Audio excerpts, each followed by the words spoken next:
Seri Transformational Leadership, belajar dari Muhammad Al-Fatih, Achieving the Impossible. Edisi ke-9, terobosan ketiga, pengambilan keputusan kebijakan strategis. Hasil analisis SWOT menunjukkan bahwa Konstantinopel memiliki satu-satunya peluang yang signifikan dalam mempertahankan diri, yaitu sikon politik, bala bantuan pasukan Eropa, di antaranya Venesia, Catalan, dan Toledo. Sementara Al-Fatih juga paham bahwa Konstantinopel juga memiliki tantangan atau ancaman yang juga signifikan untuk bertahan, yakni pertama, sikon budaya politik, persatuan yang rapuh antara Konstantinopel dengan para sekutunya dari Eropa, ada Hungaria, Genoa, Venesia, juga Roma. Kedua, sikon politik ekonomi, sekutu Eropa yang berusaha mengambil keuntungan perang dan dagang dalam situasi konflik Utsmani dan Bizantium. Rekomendasi strategis untuk menghadapi situasi dan kondisi seperti ini adalah membuat dan melakukan kebijakan diplomasi yang bisa menghalangi atau mengurangi signifikan hadirnya bala bantuan, melengkapi benteng Rumeli Hisari yang telah dibuat. Nah, prakteknya, Al-Fatih melakukan kebijakan militer dan politik luar negeri yang strategis, memperbarui perjanjian yang telah terjalin dengan negara-negara tetangga dan sekutu-sekutu militernya.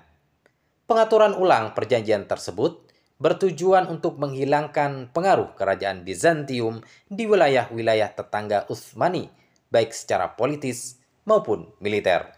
Ini dia. Proses unifikasi Gereja Roma Latin dan Gereja Ortodoks Yunani Bizantium Konstantinopel 12 Desember 1452 di Gereja Hagia Sophia tanpa dihadiri oleh pimpinan Gereja Ortodoks menyisakan persoalan. Proses unifikasi yang dipaksakan sebagai syarat turunnya bala bantuan Eropa yang diharapkan disambut gembira di Roma, tapi tidak dengan penduduk Konstantinopel yang terbelah. Kekecewaan mendalam yang membuat keluarnya pernyataan kontroversial bangsawan dan sekaligus pejabat tinggi mereka, Leukas Notaras.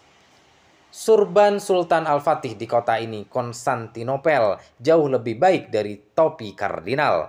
Sungguh Desember kelabu, mirip sebuah lagu sendu. Bala bantuan Eropa memang akhirnya datang juga. Pasukan dari Venesia, Genoa, Catalan, dan Toledo. Namun tetap saja tidak maksimal, terkesan ala kadar dan tidak sesuai dengan yang dijanjikan. Apa sebab? Ternyata bagi Genoa dan Venesia, mereka hanya tertarik pada uang. Iman tidak dapat membeli jasa dan kapal mereka. Mereka khawatir jika dalam jangka panjang perdagangan mereka dengan Utsmani rusak dan berakibat pada perekonomian mereka sendiri. Wajar keuntungan dagang lebih mereka jiwai. Al-Fatih berhasil memanfaatkan situasi dan kondisi ini, termasuk dengan hasil kebijakan perjanjian dengan wilayah lain. Hungaria misalnya, menolak memberikan bantuan karena telah bersepakat damai dengan Utsmani.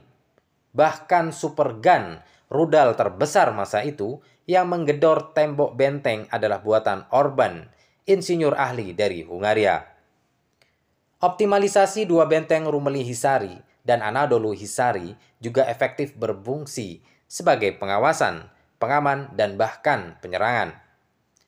Mengawasi dan sekaligus memutus suplai bahan pangan dan pergerakan pasukan musuh. Dijaga 400 tentara pilihan lengkap dengan senjatanya masing-masing plus 6 meriam dengan pelurunya seberat 300 kg. Peluru yang lebih dari cukup merontokkan kapal musuh yang coba-coba memasuki wilayah ini. Sekali lagi, hasilnya benar-benar seperti ucapan Sadaddin, penulis Utsmani, sang padishah, gelar lain Al-Fatih sebagai pemimpin tertinggi dalam bahasa Persia, pelindung dunia, memblokir selat, menutup jalan kapal-kapal musuh, dan memarut hati kaisar yang buta. Walhasil, jalan menuju pembebasan apel merah makin terbuka. Bismillah wa binasrillah. Kebijakan yang diambil terbukti sangat berpengaruh. Alhamdulillah. Inilah terobosan ketiga. Muslimpreneur, hikmah bakal aksi bagi kita. Kemampuan pengambilan keputusan menjadi bagian penting dari kemampuan keahlian kepemimpinan sebagai salah satu syarat model kepemimpinan transformasional. 7 syarat model kepemimpinan transformasional yang mutlak dan harus dikuasai diantaranya. Pertama, worldview. Kedua, nilai-nilai pribadi. Ketiga, motivasi.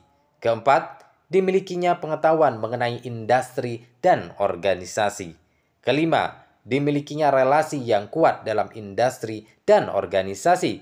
Keenam, dimilikinya kemampuan atau keahlian kepemimpinan seperti manajemen, keorganisasian, komunikasi, pengambilan keputusan, analisis kondisi lingkungan, dan kemampuan penunjang lainnya. Ketujuh, dimilikinya reputasi dan catatan rekor.